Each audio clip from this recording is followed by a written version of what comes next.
प्रश्नावली 5.1 का प्रश्न संख्या 1 दिया हुआ है कि निम्नलिखित स्थितियों में से किन स्थितियों में संबंध संख्याओं की सूची एपी है और क्यों। हमें कुछ स्थितियां दे रखी हैं, है ना। तो हमें बताना है कि ये जो स्थिति है ये एपी है या नहीं है, और अगर है तो क्यों है। ठीक है, तो पहली स्थिति हमारे पास है कि प्रत्येक किलोमीटर के बाद का टैक्सी का किराया, जबकि प्रथम किलोमीटर के लिए किराया 15 रुपये है और प्रत्येक अतिरिक्त किलोमीटर के लिए किराया 8 रुपये है। यानी जो पहला किलोमीटर है उसके लिए जो टैक्सी का किराया है 15 मीटर है, 15 रुपये है। ठीक है, और उसके बाद अगर वो हर किलोमीटर पर कितने रुपये ऐड हो रहे हैं, 8 रुपये हर किलोमीटर पर ऐड हो रहे हैं। ठीक है, तो अब इसको बताना है कि ये एपी है या नहीं है। तो देखो इस क्वेश्चन को कैसे सोल्व करना है। सबसे पहले अपन यहाँ पे लिखेंगे कि 1 किलोमीटर के लिए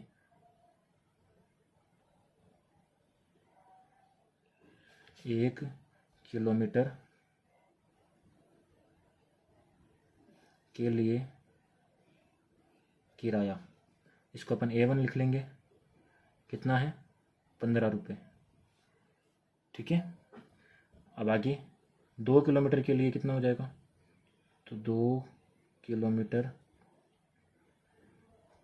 के लिए किराया, इसको अपन A2 लिख लेंगे, है ना। तो क्वेश्चन कह रहा है कि प्रथम किलोमीटर के लिए तो 15 है और इसके बाद हर किलोमीटर पर 8 रुपये ऐड करने हैं। ठीक है, तो प्रथम किलोमीटर के लिए 15 हो गया, तो 2 किलोमीटर के लिए कितना हो जाएगा, 15 + 8। ठीक है, तो 15 + 8 कितना हो जाएगा अपने पास, 23 रुपये। 3 किलोमीटर के लिए 3 किलोमीटर के लिए किराया, इसको अपन A3 लिख लेंगे। ठीक है, तो 3 किलोमीटर के लिए क्या हो गया, 2 किलोमीटर के लिए हो गया था 23, तीसरे के लिए वापस 8 रुपये जुड़ जाएंगे इसमें। ठीक है, तो 23 और 8 कितने हो जाएंगे, 31 रुपये। ठीक है, एक और निकाल लो 4 किलोमीटर के लिए, 4 किलोमीटर के लिए किराया, इसको अपन A4 लिख लेंगे और ये कितना हो जाएगा, 31 + 8 यानी कि 39 रुपये। तो इस तरह से ये आगे चलता जाएगा, हर किलोमीटर पे 8-8 रुपये बढ़ते जाएंगे। तो ये एक एपी है या नहीं अपन को बताना है। अब एपी है या नहीं ये कैसे पता चलेगा, हम इन पदों का क्या निकालेंगे, सारवंतर डी निकालेंगे। अगर सारवंतर समान आ गया तो ये एपी है, और सारवंतर समान नहीं है तो ये एपी नहीं है। ठीक है, तो देखो अब सबसे पहले अपन निकालेंगे D1। D1 का सूत्र होता है, या फिर पहले मैं यहाँ पे इसको लिख देता हूँ एपी को, कि अपने पास क्या आया सबसे पहले, एपी क्या बनी अपने पास, सबसे पहले था 15 के बाद A2 का मान है अपने पास 23 के बाद A3 का मान है अपने पास 31 के बाद A4 का मान आया 39, और इस तरह से आगे तक चलती जा रही है ना। इस तरह से ये संख्याओं की सूची बन गई अपने पास। अब अपन यहाँ पर निकालेंगे D1। ठीक है, तो D1 का सूत्र होता है A2 - A1, है ना। तो A2 कौन है यहाँ पे, A2 मतलब दूसरा पद है 23, A1 यानी पहला पद है 15, 23 और -15 कितना बचेगा अपने पास, 8 बचेगा। इसी तरह से अपन D2 निकाल देंगे। D2 का सूत्र होता है A3 - A2। ठीक है ना, इन दोनों के अंतर को मैंने D1 मान लिया, है ये सारवंतर ही है ना, दो क्रमागत पदों के बीच का अंतर, उसको सार अंतर बोलते हैं। इन दोनों के बीच को D1 मान लिया, बाकी D2 D3 D4 ऐसे लिखते जा रहे हैं अपन। ठीक है, तो A3 का मान अपने पास है, पहला पद दूसरा पद तीसरा पद, A3 मतलब तीसरा पद यानी कि 31, A2 यानी कि दूसरा पद यानी कि 23। तो 31 में से 23 माइनस करेंगे तो D2 का मान भी क्या आ जाएगा अपने पास, 8 आ जाएगा। ठीक है, ऐसे D3 निकाल लेते हैं, तो D3 क्या हो जाएगा अपने पास, A4 - A3। A4 मतलब चौथा पद, 1 2 3 4 चौथा पद है 39, तीसरा पद है 31, तो ये भी क्या आ जाएगा, 8 आ जाएगा। तो हमें यहाँ पे क्या दिख रहा है कि क्रमागत पदों के अंतर, क्रमागत मतलब कंटिन्यू वाले पद, इसके बाद ये वाला पद, इन दोनों के बीच भी अंतर 8 है, इन दोनों के बीच भी 8 है, और इन दोनों के बीच भी 8 है। ठीक है, तो अपन यहाँ पे क्या लिख देंगे, क्रमागत पदों का अंतर समान है, अतः दी गई संख्याओं की सूची एक एपी है। ठीक है, तो ये आपको इस तरह से करना है, आपका क्वेश्चन सोल्व हो गया। आते हैं स्थिति नंबर 2 पे। दिया है कि किसी बेलन में उपस्थित हवा की मात्रा जबकि वायु निकालने वाला पंप प्रत्येक बार बेलन की शेष हवा का 1/4 भाग बाहर निकाल देता है। हमें ये बताना है कि ये जो स्थिति है ये एपी है या नहीं है। ठीक है, हमें क्या कह रहा है ये क्वेश्चन कि एक बेलन है जिसके अंदर कुछ हवा की मात्रा उपस्थित है ना, और जो वायु निकालने वाला पंप है वो जब भी उसमें से वायु बाहर निकाल रहा है वो कितनी बाहर निकाल रहा है, उसमें जितनी हवा है उसका 1/4 भाग बाहर निकाल रहा है। ठीक है ना, तो हर स्थिति में 1/4 भाग कम होता जा रहा है, कम होता जा रहा है। तो ये जो स्थिति है ये एक एपी है या नहीं आपको बताना है। अब हमें इसके अंदर, इस क्वेश्चन के अंदर ये नहीं दे रखा कि बेलन के अंदर हवा कितनी है, तो हमें वो हवा मानना पड़ेगा कि उसके अंदर कितनी हवा है। तो अपन यहाँ पे लिखेंगे माना कि बेलन में उपस्थित हवा की मात्रा बराबर x। ठीक है, हमने मान लिया कि बेलन के अंदर कितनी हवा है, x है। अब जो पंप है वो कितनी हवा बाहर निकालेगा, इस x का 1/4 भाग बाहर निकालेगा। तो अपन यहाँ पे लिखेंगे प्रथम बार पंप द्वारा हवा निकालने पर शेष हवा, तो कितनी हवा बच जाएगी। ठीक है, ये जो पंप है ये कितनी हवा निकाल रहा है, एक्स का 1/4। तो एक्स का 1/4 क्या होता है, तो इसको समझना थोड़ा सा कि एक्स का 1/4 का की जगह पे अपन क्या लगाते हैं, गुणा लगाते हैं। तो एक्स 1/4 से गुणा होकर क्या बनेगा, x/4 बनेगा। ठीक है, तो इसको अब जो शेष हवा है वो कितनी निकाल देगा, एक्स का 1/4 निकाल देगा, मतलब x/4 बाहर निकल जाएगी। तो उसके अंदर हवा कितनी थी, x थी, इसमें से बाहर निकल रही है मतलब कम हो रही है, कितनी, x/4। तो x का 1/4 क्या हो गया, x/4। ठीक है, तो x में से 1/4 हवा बाहर निकल जाएगी। अब इसको सोल्व करेंगे अपन, x के नीचे कुछ नहीं है तो 1 ले लेंगे, 1 और 4 का लस पर 4 आ गया। इस 1 का 4 में भाग लगाएंगे तो 4, और 4 को 1 के अंश यानी x से गुणा करेंगे तो 4x, माइनस 4 का 4 में भाग लगाया 1, 1 को 1 से गुणा करेंगे तो x आ जाएगा। इस तरह से अपन लसा पर लेते हैं। तो 4x माइनस x कितना हो गया, 3x/4। यानी कि पहली बार पंप द्वारा हवा निकालने पर अब बेलन में कितनी हवा शेष रह गई है, 3x/4 हवा शेष रह गई है। ठीक है, अब अपन दूसरी बार का निकालेंगे कि दूसरी बार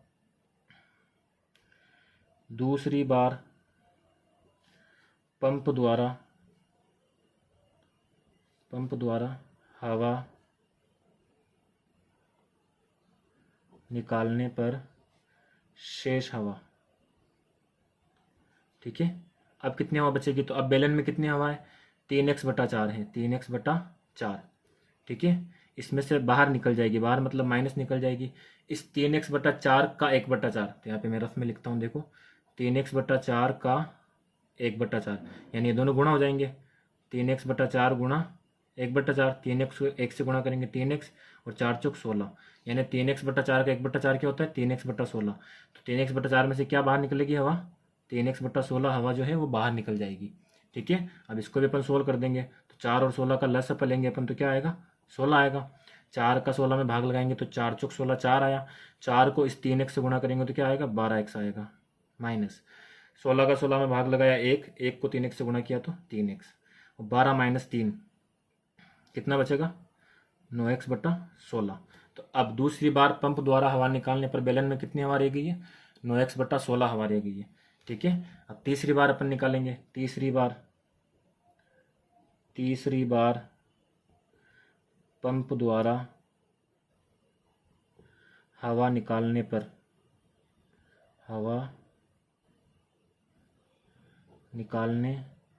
पर शेष हवा। तो अभी बेलन में कितनी हवा है, 9x/16। इसमें से इस 9x/16 का 1/4 हिस्सा बाहर निकलेगा। तो देखो रफ में लिखता हूँ मैं कि 9x/16 का की जगह पे गुणा 1/4। ठीक है, तो 9x को 1 से गुणा किया तो 9x आएगा, 16 को 4 से गुणा करेंगे तो 64, यानी 9x/16 का 1/4 भाग क्या होता है, 9x/64। तो इस 9x/16 में से कितना भाग बाहर निकलेगा, 9x/64 भाग बाहर निकलेगा। ठीक है, अब इसको भी अपन सोल्व करेंगे तो 16 और 64 का लस पे क्या आएगा, 64 आएगा, क्योंकि 16 के पहाड़े में भी आता है 64, 64 के पहाड़े में भी आता है। 16 का भाग लगाएंगे 64 में कितनी बार जाएगा, 4 बार। ठीक है, इस 4 को अपन 9 से गुणा करेंगे तो 4 को 9 से गुणा करेंगे तो कितना है, 4 नाम 36x आ जाएगा ये, माइनस 64 का 64 में भाग लगाया 1, 1 को 9x से गुणा करेंगे तो 9x, 36x में से 9x को घटाएंगे कितना आएगा 28x बटा 64। ठीक है, कितना आ गया 28x बटा 64 आ गया ये।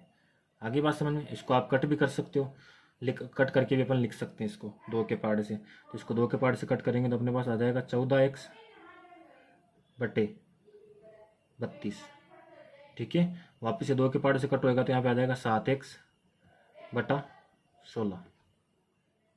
ठीक है, तो 7x बटा 16 भी इसको लिख सकते हैं अपन कट करके। आगे बात समझ में, तो अपने पास यहाँ पे संख्याओं की एक सूची बन गई है। देखो सूची क्या बनी है, सबसे पहले बेलन में कितनी हवा थी, सबसे पहले बेलन में अपने पास हवा थी x, तो सबसे पहला पद अपना क्या हो जाएगा x हो जाएगा। इसके बाद इसमें से 1/4 भाग जो है, इसमें से 1/4 भाग बाहर निकाल दिया, तो फिर हवा कितनी बची 3x बटा 4, तो दूसरा पद अपने पास क्या आ जाएगा 3x बटा 4। फिर इस 3x बटा 4 का भी 1/4 बाहर भाग निकला, तो कितना बचा था 9x बटा 16। ठीक है ना, फिर 9x बटा 16 का भी 1/4 भाग बाहर निकाला, तो अपने पास क्या आया 7x बटा 16। 28x बटा 64 आया था, इसको कट करके अपने लिखा तो क्या आया 7x बटा 16। आप ये भी लिख सकते हो और ये भी लिख सकते हो। ठीक है, 7x बटा 16। आगे बात समझ में, तो ये अपने पास एक संख्याओं की सूची बन गई। अब हमें बताना है कि ये एपी है या नहीं है।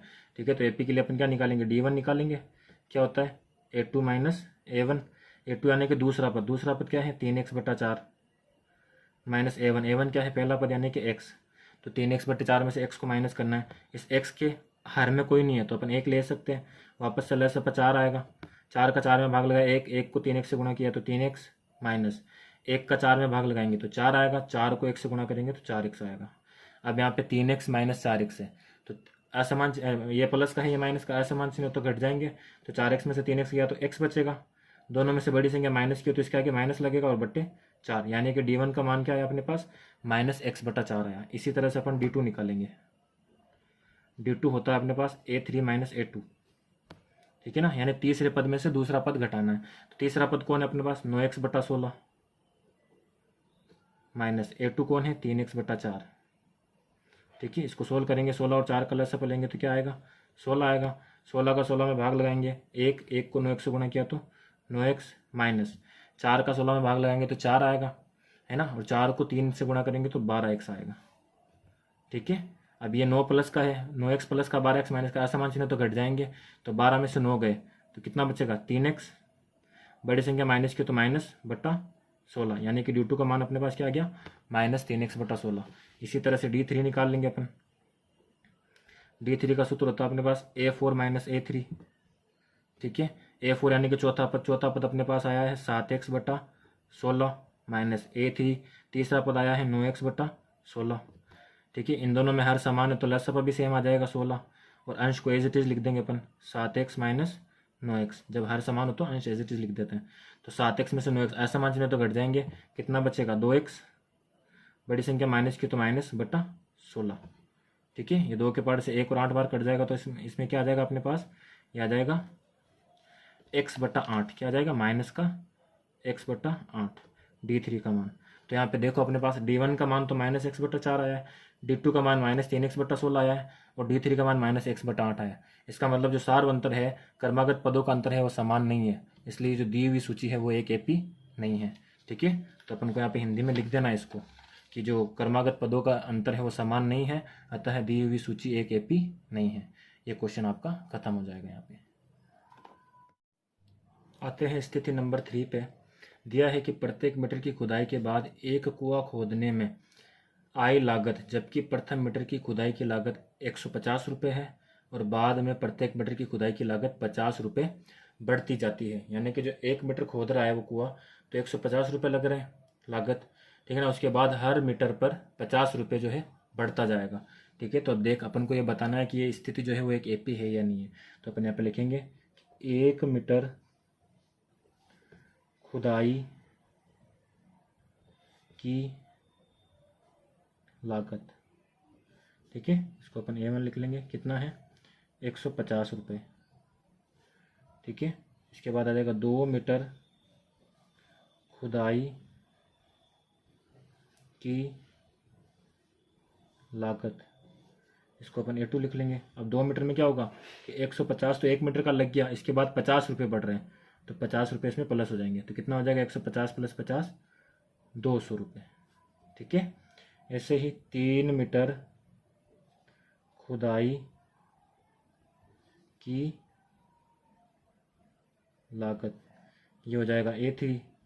ठीक है ना, कितना 2 मीटर का तो हो गया 200, तीसरा मीटर में 50 रुपये और बढ़ जाएंगे, तो ये कितना हो जाएगा 250 रुपये। और ऐसे ही 4 मीटर खुदाई की लागत A4 उसको मान लेंगे, तो 3 मीटर की तो 250 तो हो ही गई है, इसमें 50 रुपये और ऐड हो जाएंगे, तो कितना हो जाएगा 300 रुपये। ठीक है, इस तरह से आगे तक चलता जाएगा।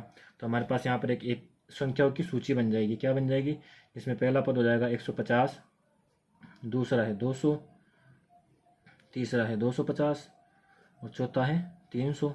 इस तरह से आगे चलता जा रहा है।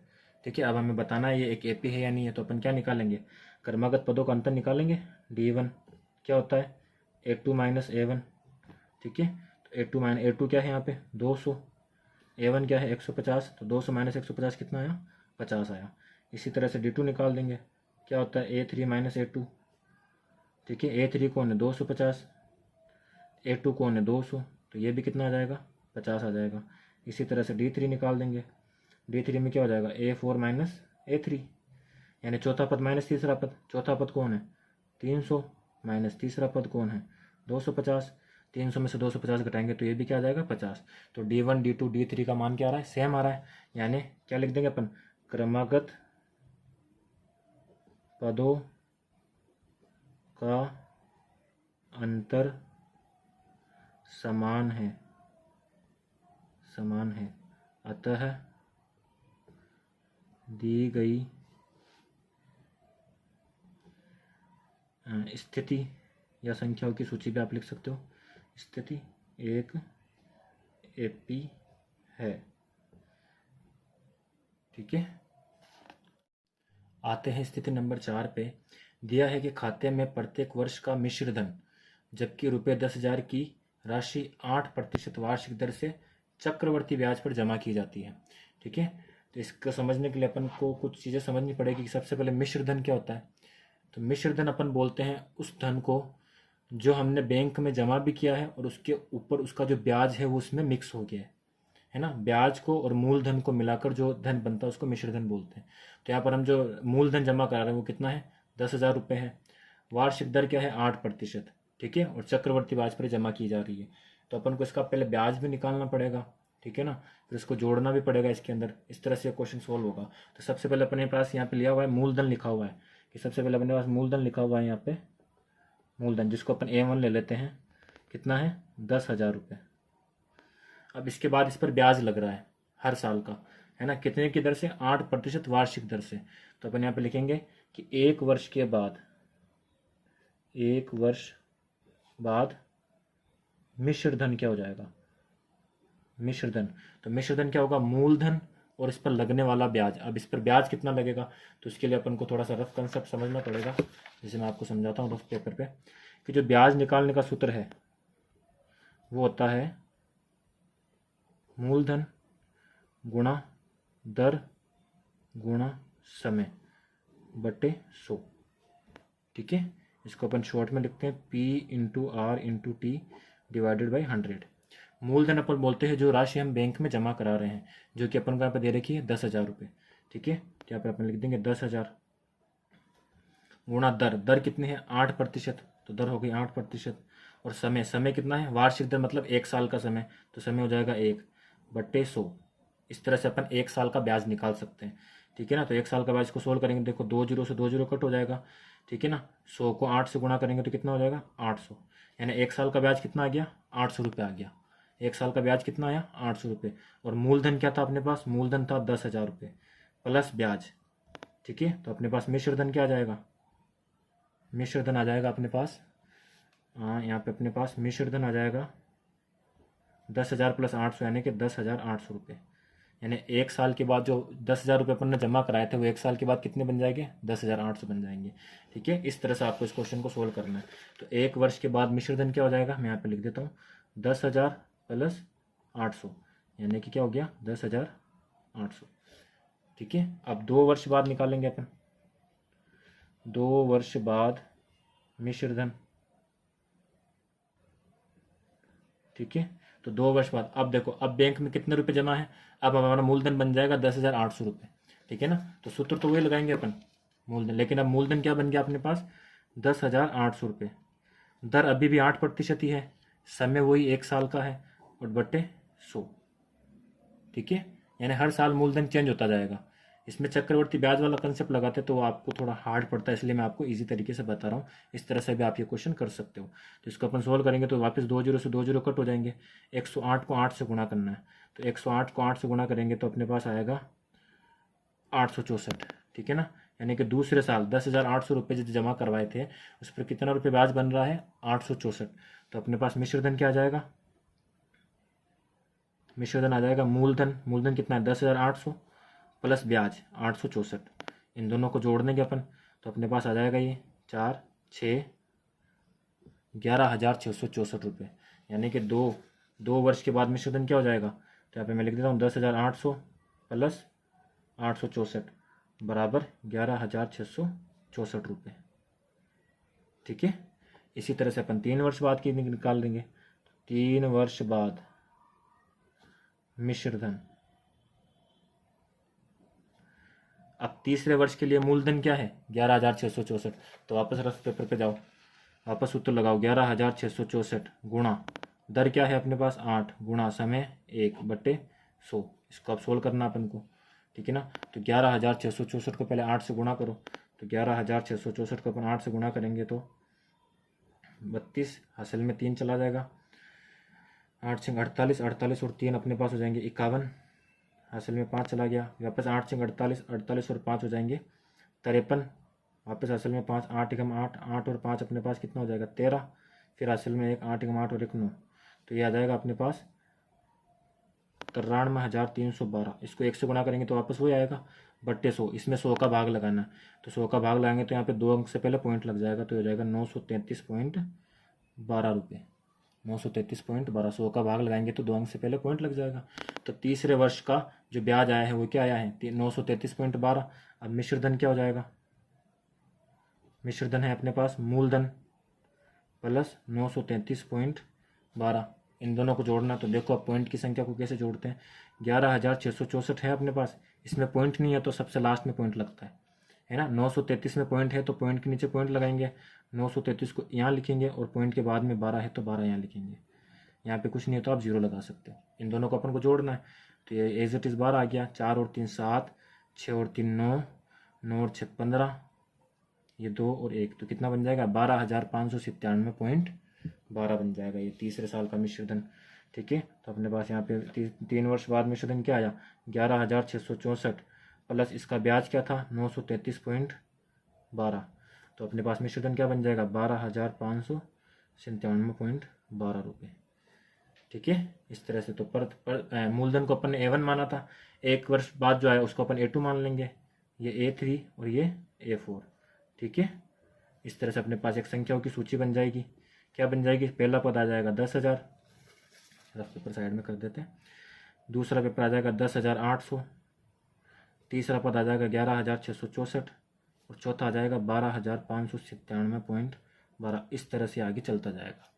अब अपन को बताना है कि ये AP है या नहीं, तो अपन क्या करेंगे सारवंतर निकालेंगे, D1 A2 माइनस A1। ठीक है, तो A2 का मान क्या है अपने पास, A2 का मान है 10,800 माइनस A1 का मान है 10,000। 10,800 में से 10,000 जाए कितना बचेगा 800, 800 बचेगा। यहाँ पे रुपये भी आप लगा सकते हो, कितना बचेगा 800। ठीक है ना, D2 होता है A3 माइनस A2। A3 कौन है 11,664 माइनस A2 कौन है 10,800। इसको माइनस करेंगे तो अपने पास कितना आएगा, अपने पास बचेगा यहाँ पे 864। ठीक है, इसी तरह से D3 निकालेंगे, D3 होता है A4 माइनस A3। A4 अपने पास आया है 12,597.12। इसमें से अपन को A3 माइनस करना है, A3 मतलब 11,664, इसको माइनस करेंगे अपन तो अपने पास आएगा 933.12। क्या पर अपन क्या देख रहे हैं कि D1 का D2 का और D3 का मान असमान है, एक जैसा नहीं है। ठीक है, तो अपन क्या लिखेंगे यहाँ पे, क्रमागत पदों का अंतर असमान है, असमान है, अतः संख्याओं की सूची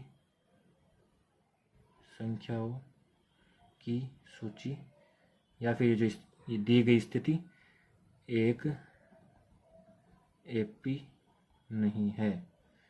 ठीक है, ये आपका फर्स्ट क्वेश्चन हो गया खत्म।